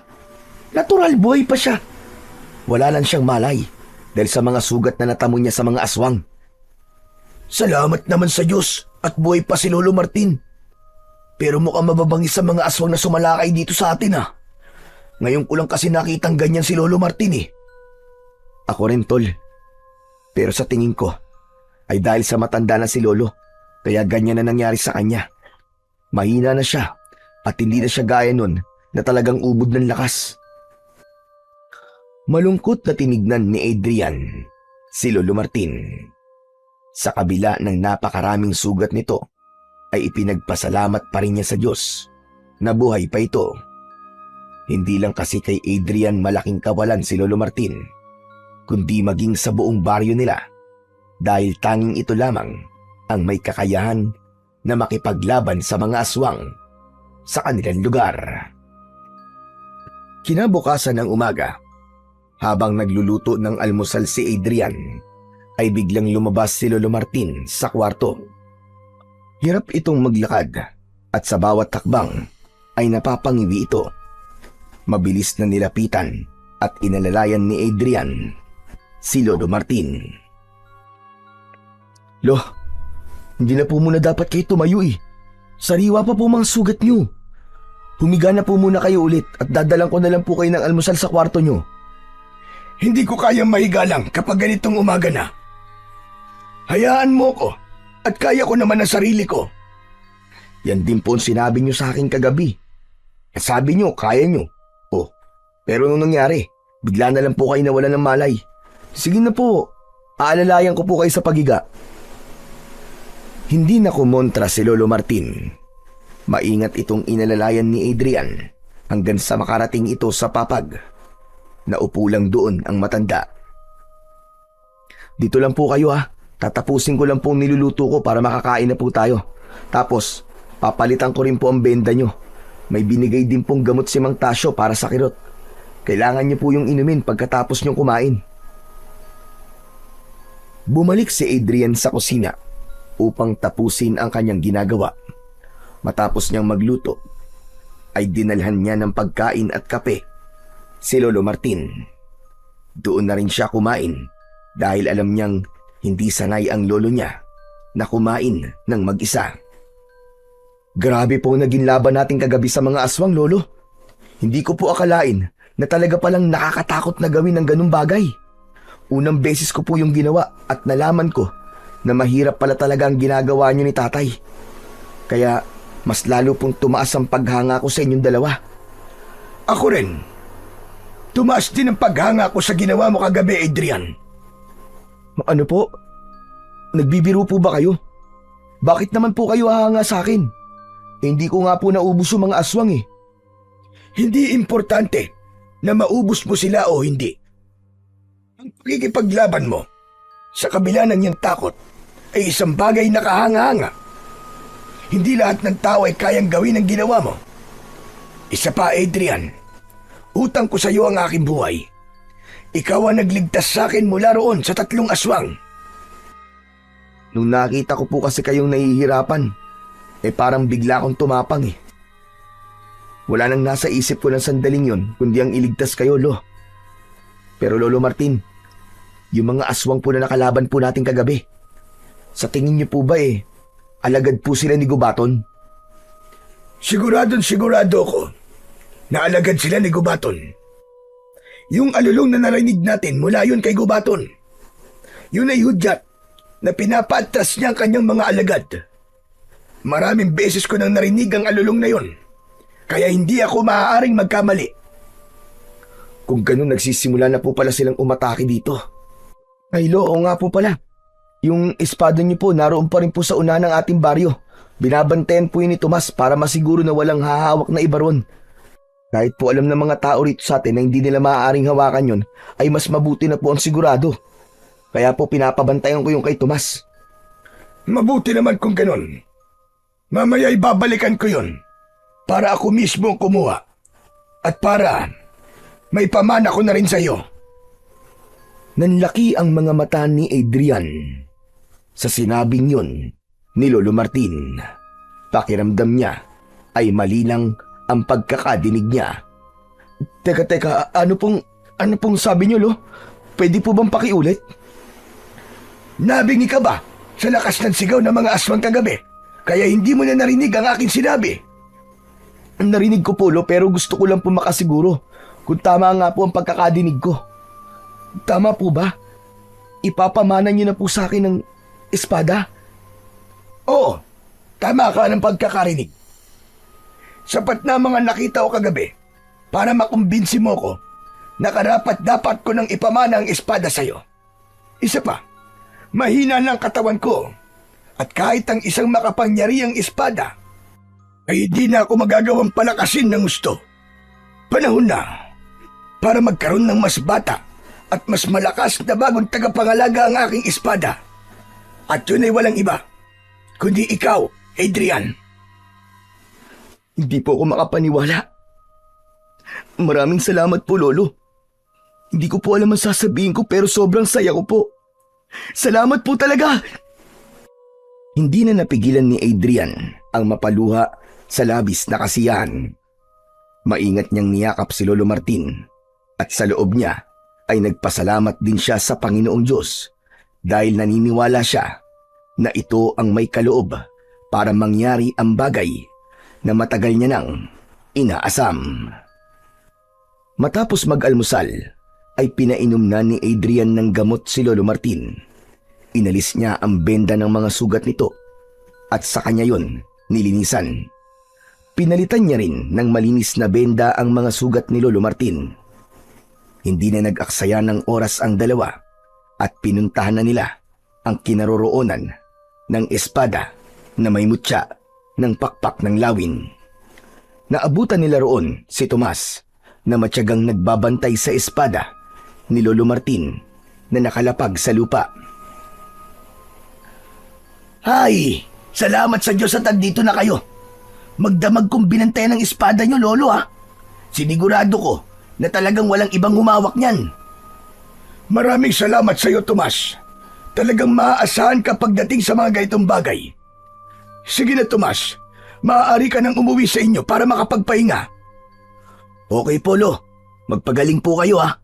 Tol, mauna na ako. Nagpasalamat din si Adrian sa kanyang kaibigan bago ito tuluyang umalis. Kinuha ni Lolo Martin ang espada at naglakad na sila pabalik sa kanilang bahay. Pagpasok nila sa bahay ay inilapag ni Lolo Martin ang espada sa lamesang nasa gitna ng sala. Magkatabi silang naupo sa mahabang upuan. Hindi ba't noon pa man ay gusto mo nang malaman ang kasaysayan ng espadang yan, Apo? Opo, Lo. Marami po akong gustong malaman tungkol po sa espada nyo. Ngayong ipapamana ko na yan sa'yo, ay nararapat mo nang malaman ang lahat-lahat tungkol sa espada na may mutya ng pakpak ng lawin. Isang malalim na paghinga ang pinakawalan ni Adrian. Labis ang pagkasabit niya dahil napakatagal na panahon niyang hinintay ang pagkakataong yun. Ang espadang yan na tinawag na espada at pakpak ng lawin. Dahil yan, nagmula sa mahiwagang lawin na inalagaan ng diwatang si Salia. Nang mamatay ang naturang lawin, ay ginawang espada ni Salia ang mga pakpak nito na ipinagkaloob sa isang mutya. Yun ang dahilan, kaya may makikita kang disenyo ng pakpak ng lawin sa pagitan ng hawakan at talim nito. Kaya po pala talagang makapangyarihan ng espada na yan kasi isang diwata po may gawa niyan. Tama ka, Apo. At kaya yan napunta sa ating angkan ay dahil noon pa man ay nakikipaglaban na sa mga aswang ang ating mga ninuno. Nais ni Salia na gamitin ang espada niya sa kabutihan at pakikipaglaban sa kasamaan. Kaya ibinigay niya yan sa pinakamalakas na manunugis ng ating angkan. At doon na sinabi ni Salia na yan ay kailangang pagpasapasan sa bawat henerasyon sa ating pamilya. Kung sino man ang pagmamanahan ng espada na yan ay magkakaroon ng kakaibang lakas laban sa mga aswang dahil sa mutya. Ngunit gaya ng aking sinabi noon, kapag napunta ito sa hindi karapat-dapat, hindi may bibigay ng espada ang buong kapangyarihan nito sa may hawak dito. Kaya po pala, hindi na protekta ng espada si tatay. Ngayon ay talagang nauunawaan ko ng hindi talaga siya ang karapat-dapat. Yan din ang napagtanto ko sa aking pagninilay-nilay. Maaari ring tama ang sinabi mo na minsan ay walang karapat-dapat sa isang henerasyon, kaya lumalaktaw ito. At sana ay tama ako sa desisyon kong ipamana na ito ngayon sa iyo, Apo. Sana nga po, Lolo. Papatunayan ko po sa inyo na ako talaga ang nararapat na susunod na magmamay-ari ng espada nyo. Ngunit may isa pa akong sasabihin sa iyo tungkol sa espadang yan, Adrian. Sinabi noon ni Salia na isang tao sa ating angkan ang may kakayahang ilabas ang pinakarurok na kapangyarihan ng espada. Isang tao na itinakda. Ibig sabihin, Lo, may ilalakas pa po ang espada? Meron pa. Isang kapangyarihan na kahit sinong aswang ay hindi kakayanin. Ano pong klaseng kapangyarihan yun, Lolo Martin? Hindi ko rin alam, Apo. Sa dami na ng nagmamay-ari ng espadang yan, ay wala pang nakakapagpalabas ng rurok ng kapangyarihan yan. Hindi naman po siguro akong itinakda. Hindi ko na po nanaisin yun dahil masyado nang mataas ang pangarap ko kung pati yun po ay gugustuhin ko pang abutin. Sapat na po sa akin na ipinamana niyo po sa akin ang inyong espada. Hindi natin alam ang mangyayari sa mga susunod na araw, kaya wag muna tayong magsalita ng tapos. Pero ngayon, oras na para ipamana ko sa iyo ang espada na may mutya ng pakpak ng lawin. Halika, tumayo ka sa tabi ng espada. Sinunod ni Adrian ang sinabi ni Lolo Martin. Kinuha ni Lolo Martin ang espada at tumayo ito sa harapan ni Adrian. Pinaluhod nito si Adrian na agad naman niyang ginawa. Ipinatong ng matanda ang talim ng espada sa kaliwang balikat ni Adrian at pagkatapos ay sa kanan. Sa araw na ito, tinatapos ko na ang tungkulin ko bilang tagapangalaga ng espada na may mutya ng pakpak ng lawin. Ang pangangalaga sa espadang ito ay aking ipinagkakatiwala sa aking apo na si Adrian. Naniniwala ako na siya ay karapat-dapat dahil sa kanyang tapang at malinis na puso. Kinuha ni Lolo Martin ang kaliwang kamay ni Adrian at gamit ang talim ng espada ay hiniwa nito ang palad ni Adrian. Napangiwi si Adrian sa sakit, ngunit tiniis niya yon. Batid niya na yon ay parte ng ritual ng pagpapasa sa kanya sa pangangalaga ng espada. Iginiya ni Lolo Martin ang dumudugong palad ni Adrian sa tapat ng espada. Pumatak ang dugo niya sa talim nun. Pinatayo na siya ni Lolo Martin pagkatapos. Sa ngalan ng diwatang si Salia na siyang lumikha sa espada na aking hawak at sa kapangyarihang ibinigay sa akin na siyang pipili sa bagong tagapangalaga, buong puso kong ipinapamana sa iyo, Adrian, ang espada na may mutya ng pakpak ng lawin. Ngayon, maaari mo na itong hawakan at tanggapin. Inilahad ni Adrian ang kamay niya. Nang ilagay doon ni Lolo Martin ang espada, ay naramdaman niya ang init nun. May kakaibang sensasyon siyang naramdaman sa kanyang buong katawan. Isang mainit na enerhiya ang dumaloy sa kanyang mga ugat Maingat na hinawakan ni Adrian ang espada. Tinignan niya ang bawat detalyeng nakaukit doon. Tumuon ang mata niya sa pakpak ng lawin na nasa pagitan ng hawakan at talim ng espada. Simula sa araw na ito, ikaw nang tagapangalaga ng espada. Gamitin mo yan sa kabutihan at pakikipaglaban sa kasamaan. Gamitin mo ang espadang yan sa pagtulong sa mga nangangailangan. Pangako po, hindi ko po ito gagamitin sa kasamaan.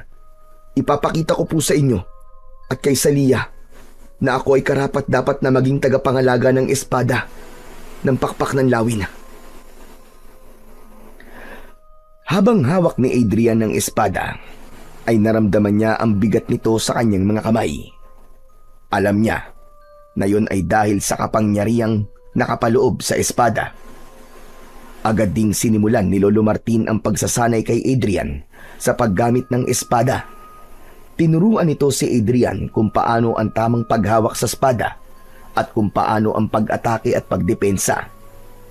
Naramdaman ni Adrian ang kakaibang ugnayan nila ng espada na para bang sumasabay ang sandata sa tibok ng kanyang puso. Isang hapon, habang abala si Adrian sa pagsasanay ng mag-isa, ay biglang dumating si Tomas. Hindi niya namalayan ang pagdating ng kanyang kaibigan, kaya nang ihampas niya sa hangin ng espada, ay muntik na itong mapugutan ng ulo. Agad namang inilayo ni Adrian ang talim ng espada sa leeg ni Tomas, na pinagpapawisan dahil sa takot. Anak ng, ano ba tol? Buntik mo na akong patayin ah! May galit ka ba sa akin? Bigla ka na lang kasing sumusulpot eh. Magpasalamat ka at hindi ko naputol ang ulo mo. Mabuti na lang talaga. Parang nakita ko kanina ang lahat ng nangyari sa buhay ko simula nang isinilang ako ah. Akala ko katapusan ko na talaga, tol. Pero teka, espada ni Lolo Martin yung hawak mo ah. Bakit mo hinawakan yan? Baka malasing ka, tol. Mamalasin lang ako kung hindi akong tagapangalaga nitong espada. Tapos sinawakan ko to. Teka. Ano sinabi mo? Ibig bang sabihin, tol? Ipinamana na ni Lolo yan sa'yo? Oo, nung nakaraang araw pa. Huli ka na sa balita. We, hindi nga. Totoo ba yan? O baka gino-joke time mo lang ako? Sa tingin mo ba'y magkakaroon ako ng lakas ng loob na hawakan to kung hindi pa to pinamana sa akin ni Lolo? Sige nga. Saka bahala ka kung ayaw mo maniwala. Naniniwala naman ako eh. Kaya lang, hindi ko inaasahan na ipinamana na sa'yo ni Lolo yan. Niwala ka kasing sinabi kahit ilang beses na tayo nagkita. Kilala kasi kita, Tomas. Panigurado na kapag nalaman mo, ay ipagkakalat mo agad yun sa buong baryo. Nako. Malamang. Siyempre, proud na proud ako sa iyo eh. Pero kung may pagsasabihan man ako na una, yun ay walang iba kundi si Aling Mosang para matigil na siya sa pagsasalita ng kung ano-ano laban sa'yo. Alam mo naman ang katsismosaan ng isang yun. Hayaan mo na lang siya, Tomas. Saka, makikiusap sana ako sa'yo na wag mo munang sabihin kahit na sino na ipinamana na ni Lolo sa akin tong espada ng lawin. Ha? Chong, bakit naman? Ayaw mo bang malaman ng lahat ang tungkol sa pagpapamana sa'yo ni Lolo niyan? Para naman masupalpal lahat ng may hindi magagandang sinasabi sa'yo. Wag muna, Chong. Ayoko munang ipaalam kasi wala pa ako napapatunayan simula nang ako nang nagmamay-ari nitong espade. Gusto ko, sila mismo makakakita na ako na ang bagong may-ari nito. Sa bagay, mas maganda nga yung nasa isip mo. Kung malalaman kasi agad ng mga tao na ipinamana yan sa'yo ni Lolo, paniguradong marami na kaagad silang masasabi. Kaya mas mabuti na makita na lang nila kung paano mo yan gamitin sa pakikipaglaban mo sa mga aswang. Pero tol, alam mo, medyo kinakabahan pa rin ako eh. Pambihira! At talagang ngayon ka pa kinakabahan ha? Kung kailan nasa'yo na ang espadang makapangyarihan na yan?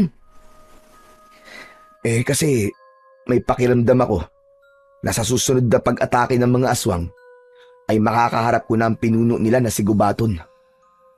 Kung sakali, yun ang unang beses na magkakaharap kami. Hindi ko pa alam kung anong klase siyang aswang at kung gaano talaga siya kalakas.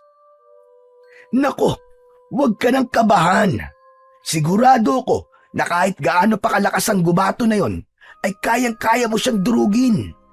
Wala siyang binatbat sa'yo. Lalo na ngayong nasa iyo na ang espada ng pakpak ng lawin. Basta, kapag umatake ang gubato na yun dito, hindi pwedeng hindi ako manonood ha. Gusto kong makita kung gaano ka kaastig makipaglaban. Ano, best friend? Kaya kaibigan kita eh.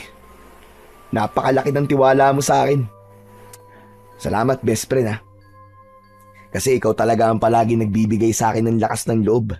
Lalo na sa mga panahon na pinanghihinaan ako at maliit ang tingin ko sa sarili ko. Sus! Nagdrama na naman ang best friend ko. Tumigil ka na nga, baka magkaiyakan pa tayo dito eh. Sige na, tuloy mo na ang pagsasanay mo. Papanoorin lang kita dito. Galingan mo ha. Napangiti si Adrian sa sinabing yun ng kaibigan niyang si Tomas. Ipinagpatuloy niya na ang kanyang pagsasanay habang bakas sa mukha ni Tomas ang labis na paghanga sa mga galaw na kanyang ipinapakita rito. Gabi na nang huminto si Adrian sa kanyang pagsasanay. Pawis na pawis siya. Umuwi na si Tomas ng sandaling yun. Nagluto na siya ng pagkain nila ng kanyang Lolo Martin para sa kanilang hapunan. Nang matapos na siyang magluto, ay tinawag na niya ang kanyang lolo para kumain. Sariwa pa rin ang mga sugat nito sa katawan, kaya maingat niya itong inalalayan. Aba, tignan mo nga naman. Masarap pala ang ulam natin ngayon ha. Sinigang na baboy, tapos may sawsawang pampatis na nilagyan ng sili at kalamansi. Tama po kayo. Alam ko po kasi na paborito niyo yan, Lo eh. Saka maganda rin po na makahigop po kayo ng mainit na sabaw, lalo na't medyo nilalagnat kayo ngayon dahil po sa mga sugat niyo. Maraming salamat Apo. O ano? Kumusta pala ang pagsasanay mo? Maayos naman po, Lolo Martin. Sanay na po akong gamitin ng espada. Gamay ko na po. Nung una po kasi, parang napakabigat niya. Nangangalay po ako. Huwag kang mag-alala. Ganyan din ako nung unang beses kong ginamit ang espada na yon. Napakabigat niya. Pero hindi nagtagal, ay nasanay din ako. Sa gitna ng pag-uusap nina Adrian at Lolo Martin, ay narinig nila ang sigawan ng mga tao sa labas. Wari hinahabol ang mga ito.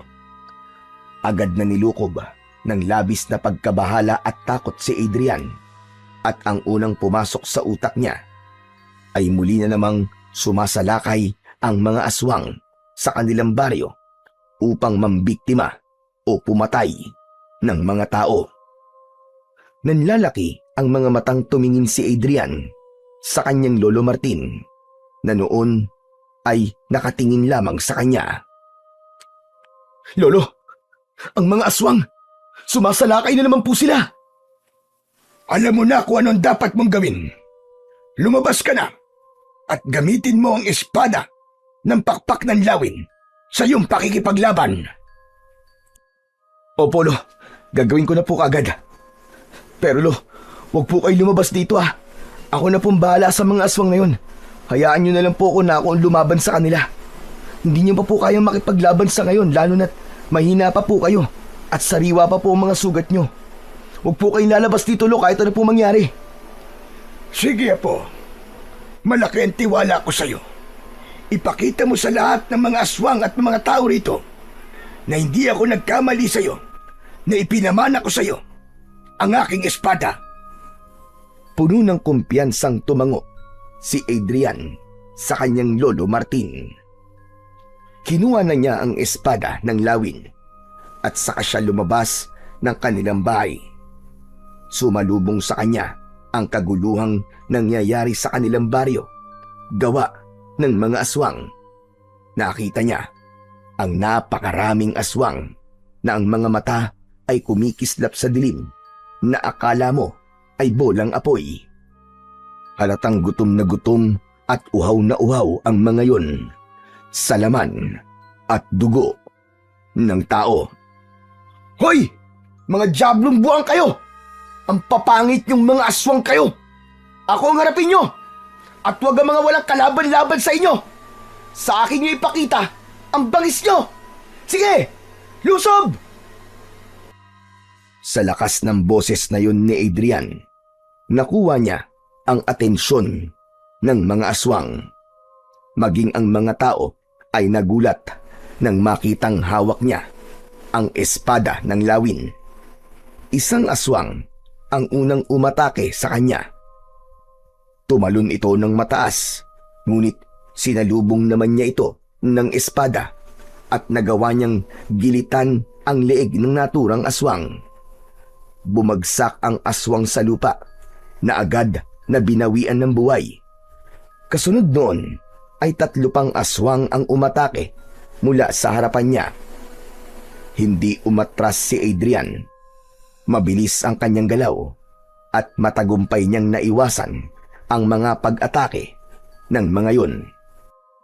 Gamit ang espada ng lawin ay pinutol niya ang braso ng isang aswang at may isa pang aswang na sinaksak niya sa dibdib at pinagdiinan niya pa ng gusto.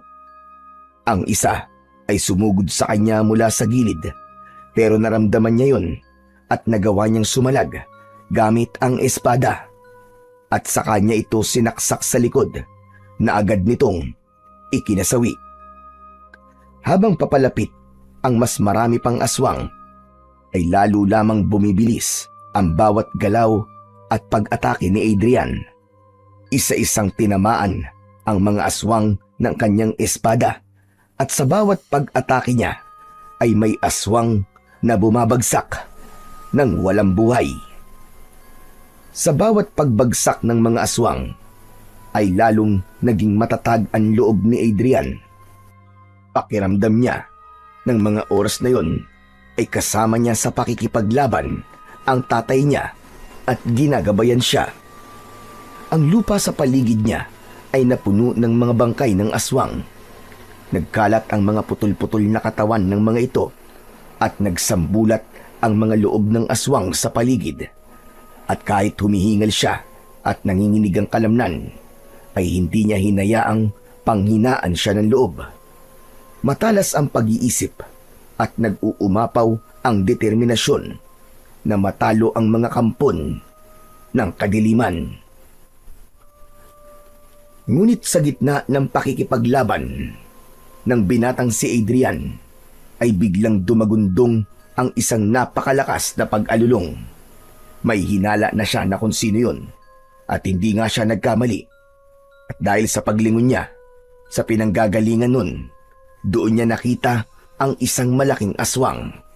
Nakangisi yun habang naglalakad papalapit sa kinaroroonan niya. Huminto ang dambuhalang aswang ng ilang dipa ang layo sa kanya. Kung ganun, hindi na pala si Martin ang may hawak ng espada.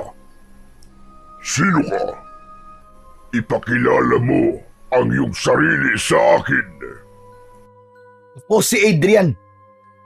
Ako ang anak ni Ado na pinatay mo. Si Ado, ang manunugis na akin nang pinaslang. Hindi mo alam kung gaano ko nasiyahan nang makita ko ang kanyang kamatayan sa aking harap. At sigurado ko na ganun din ang aking mararamdaman sa pagpatay ko sa iyo, Kutong Lupa. Walang hiya ka. Kutong Lupa pala. Tandaan mo, walang malaking nakakapuwing. At hindi ko hahayaan na gawin mo sa akin ang ginawa mo sa aking ama. Sisiguraduhin ko na ngayong gabi, magaganap na ang iyong katapusan at magsasama na kayo ni Satanas sa impyerno! Matapag ka. Yan din ang sinabi sa akin ng iyong ama bago siya mamatay. Ngunit tignan mo kung nasan siya ngayon. Nasa kabilang buhay na siya. At ganun din ang mangyayari sa'yo. Ngunit pahihirapan mo na kita bago kita patayin. Huwag masyadong mataas ang tingin mo sa sarili mo. Huwag kang magsalita ng tapos. Lalo na't hindi mo alam kung gaano katindi ang kagustuhan kong wakasan na ang iyong kasamaan. Matapos yon, ay mabilis na sumugod si Gubaton kay Adrian. Agad naman itong sinalubong ni Adrian gamit ang espada ng lawin. Iniwasan ni Gubaton ang kanyang pag-atake. Sa simula, naging patas ang laban ng dalawa. Nagawang masugatan ni Adrian ang balikat ni Gubaton dahil sa isang mabilis na pag-atake. Nakipaglaban si Adrian sa pinuno ng mga aswang na si Gubaton na parabang matagal na siyang sanay na sanay gamitin ang espada ng lawin na ginawa ng isang makapangyarihang diwata. Ngunit hindi nagtagal, ipinakita na rin ni Gubaton ang tunay nitong lakas. Tumalon ito ng mataas at sinunggaban ang binatang si Adrian, kaya napahandusay siya ng malakas at pasadsad sa lupa. At bago pa siya makabangon, ay mabilis na sumugod muli ang pinuno ng mga aswang na si Gubaton. Napigilan niya ito ng kanyang espada ng lawin, pero hindi niya napansin ang isang kamay nito na umatake mula sa ibaba at napasigaw siya dahil sa pagbaon ng mga kuko nito sa kanyang dibdib. O ano, binata? Wala kang laban sa'kin. Gaya ka lang ng iyong ama na mahinang nilalang. Parehas lamang kayong hindi karapat-dapat sa espadang yan. Mga walang binatbat, mga walang silbi. Hindi nagsalita si Adrian. Tinignan lang niyang mabuti ang kalaban niyang pinuno ng mga aswang at pinakiramdaman ang bawat paggalaw ng katawan nito. Animo ay inaaral niya at humahanap ng tiyempo upang umatake. At sa isang iglap, bumuelo siya at nagawa niyang sugatan sa tagiliran si Gubaton. Ngunit nagalit lalo si Gubaton. Hinablot nito si Adrian at ibinalibag sa malayo. Nabitiwan ni Adrian ang espada ng lawin. Nang subukan niyang abutin ng espada, ay mabilis naman na tinapakan ni Gubaton ang kanyang kamay na animo ay nagpapatay ng upos ng sigarilyo. O ano? Ano ka ngayon, mahinang nilalang? Sinabi ko naman sa iyo wala kang binatbat sa akin. Huwag mo nang pilitin ang sarili mo, kutol lupa. Hayaan mo na lang kasi ako. Napatayin ka na para matapos na rin ang paghihirap mo. Ayaw mo ba nun? Makakasama mo na sa kabilang buhay ang iyong ama. Tumigil ka! Hayop ka! Masahol ka pa sa puwet ng manok o dumakdak. Napakaingay mo! Bakit sa tingin mo ba? Papayag ako na matalo mo ako at mapatay? Ha, Gubaton? Para sabihin ko sa'yo, ikaw ang mamamatay ngayong gabi. At hindi ako. Hindi ako makakapayag na mabuhay ka pa na isang masamang nilalang. Nabuhay pa ay sinusunog na ang kaluluwa sa impyerno. Alam ko na mag-aasik ka lang ng lagim at kamatayan dito sa aming baryo kung mananatili kang buhay. Hindi lang sa inyong baryo, kundi sa iba pang lugar ako mag-aasik ng lagim. At patutunayan ko sa lahat na ako magiging hari ng sanlibutan. Uunti-untiin ko hanggang sa masakop ko na ang buong mundo. At ako na ang hihirangin na pinakakinatatakutang aswang sa lahat. Tinignan ni Adrian ang espada ng lawin. Kinausap niya yon gamit ang kanyang isip. Sinabi niya sa espada na higit niya itong kailangan sa mga sandaling yon. Labis na namangha si Adrian nang tila naunawaan naman siya ng espada dahil bigla yung binalot ng nakakasilaw na liwanag. Para bang may sariling isip ang espada at mabilis yung umangat mula sa lupa at lumipad patungo kay Adrian. Sinalo niya ang espada gamit ang isa niyang kamay. Ano to? Hindi! Paanong nasa iyo muli ang espadang yan? Hindi maaari! Ano? Bilib ka ba ha? Sinong kutong lupa? Tsaka hindi ba't sinabi ko sa'yo na ngayong gabi na magaganap ang iyong kamatayan? Magsasama na kayo ng lolo mo si Taning! At sa isang iglap, mas nagliwanag ang espada na may mutya ng pakpak ng lawin. Kaya napaatras ang pinuno ng mga aswang na si Gubaton. Agad namang tumayo si Adrian.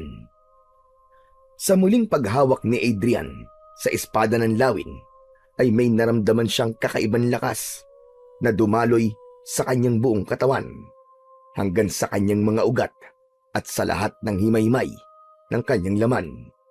Ang kanyang likod ay kumibot-kibot, kumirot ng pagkasakit-sakit na animoy may gustong kumawala mula sa loob. At mula roon ay unti-unti nang sumibol ang malalapad na pakpak ng isang lawin. Para siyang isang anghel na bumaba mula sa langit. Nang kumampay ang mga pakpak niya, ay lumikha yun ng malakas na hangin. Sumambulat ang alikabok sa paligid. Ano to? Anong nangyayari? Bakit bigla ka nagkaroon ng pakpak? Imposible ito! Humanda ka na sa iyong kamatayan, hayop ka, Gubaton! Dahil ito na ang rurok ng kapangyarihan ng espada at pakpak ng lawin. Para sa mga taong pinahirapan mo, tinanggalan mo ng mga mahal sa buhay.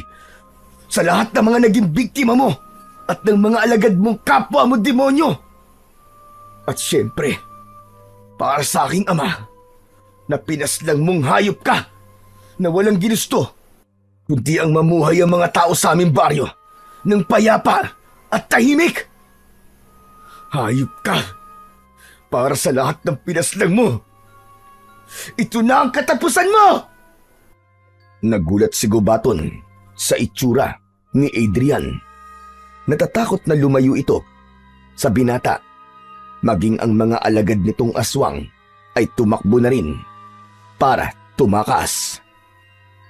Ngunit hindi pinayagan ni Adrian na mangyari yun. Lumipad siya at pakiramdam niya ay ginagabayan siya ng kanyang espada. Mabilis siyang sumugod papunta kay Gubaton at dinakma niya ito sa leeg gamit ang isang kamay. Isinama niya ito sa kanyang paglipad sa himpapawid. Nang napakataas na sila, ay saka huminto si Adrian. Sa kabila ng pagbabala ni Gubaton, ay hindi nito nagawang makawala sa mahigpit na pagkakahawak ni Adrian. Ano, Gubaton? Sino ang kutang lupang sinasabi mo? Sabihin mo! Tapusin na natin to, Gubaton. Tapusin na natin ang kawalangyaan mo at kademonyohan mo! Wag! Maawa ka sa akin! Hindi ko na uulitin ang lahat ng mga ginawa ko. Magpapakalayo-layo kami at hindi na kami mamiminsala ng mga tao. Pakawalan mo lang ako. Magbabagong buhay na kami. Ibang klase ka ring hayop kay, no? Naririnig mo ba ang mga sinasabi mo? Maawa! Ako maaawa sa'yo! Hayop ka! Bakit? Naawa ka ba sa tatay ko at sa lahat ng mga pinaslang mo? Hayop ka! Ang mga kagaya mo ay hindi dapat kinakaawaan. Katapusan mo na, Gubaton. Katapusan mo na! Kahit na anong pagmamakaawang gawin mo, ay hindi nauubra sa akin. Ngayon, kung may alam kang dasal, magdasal ka na sa kapwa mo demonyo. Dahil ito na ang magiging katapusan mo! Walang babalang binitiwan ni Adrian si gubaton. Malakas itong bumagsak sa lupa. Halos hindi na ito makagalaw habang may dugong lumalabas sa bibig at ilong nito. Matapos yun ay bumulusok pababa si Adrian papunta sa pinuno ng mga aswang at buong lakas niyang itinarak ang espada ng lawin sa dibdib ni gubaton. At pinagdiinan niya pa yon ng gusto hanggang tumagos sa likod nito. Hayop ka! Hayop ka, gubaton! Para yan sa pagpatay mo sa tatay ko. At para sa mga inosenteng buhay na kinuha nyo. Pagkahugot ni Adrian ng espada, ay tuluyan ng binawian ng buhay si gubaton. Kasunod nun ay unti-unti nang naglaho ang pakpak ng lawin sa kanyang likod. Luminga si Adrian sa paligid niya at kahit isang buhay na aswang ay wala siyang nakita. Para sa mga alagad ni gubaton at sa iba pang aswang na magtatangka maggasik ng kasamaan, kung naririnig niyo ako, gusto kong tandaan niyo ang aking sasabihin. Simula sa gabing ito, ay ako na ang makakalaban niyo. Sisiguraduhin ko na lahat kayo ay mamamatay, gaya ng aswang na nasa aking harapan ngayon. Hindi ako natatakot sa inyo. Kayo ang dapat na matakot sa akin. Hindi makapaniwala ang mga tao habang nakatingin kay Adrian. Alam ni Adrian na sa sandaling yun, ay naipakita niya na sa mga taong maliit ang tingin sa kanya na siya ang karapat-dapat na tagapagmana ng espadang hawak niya.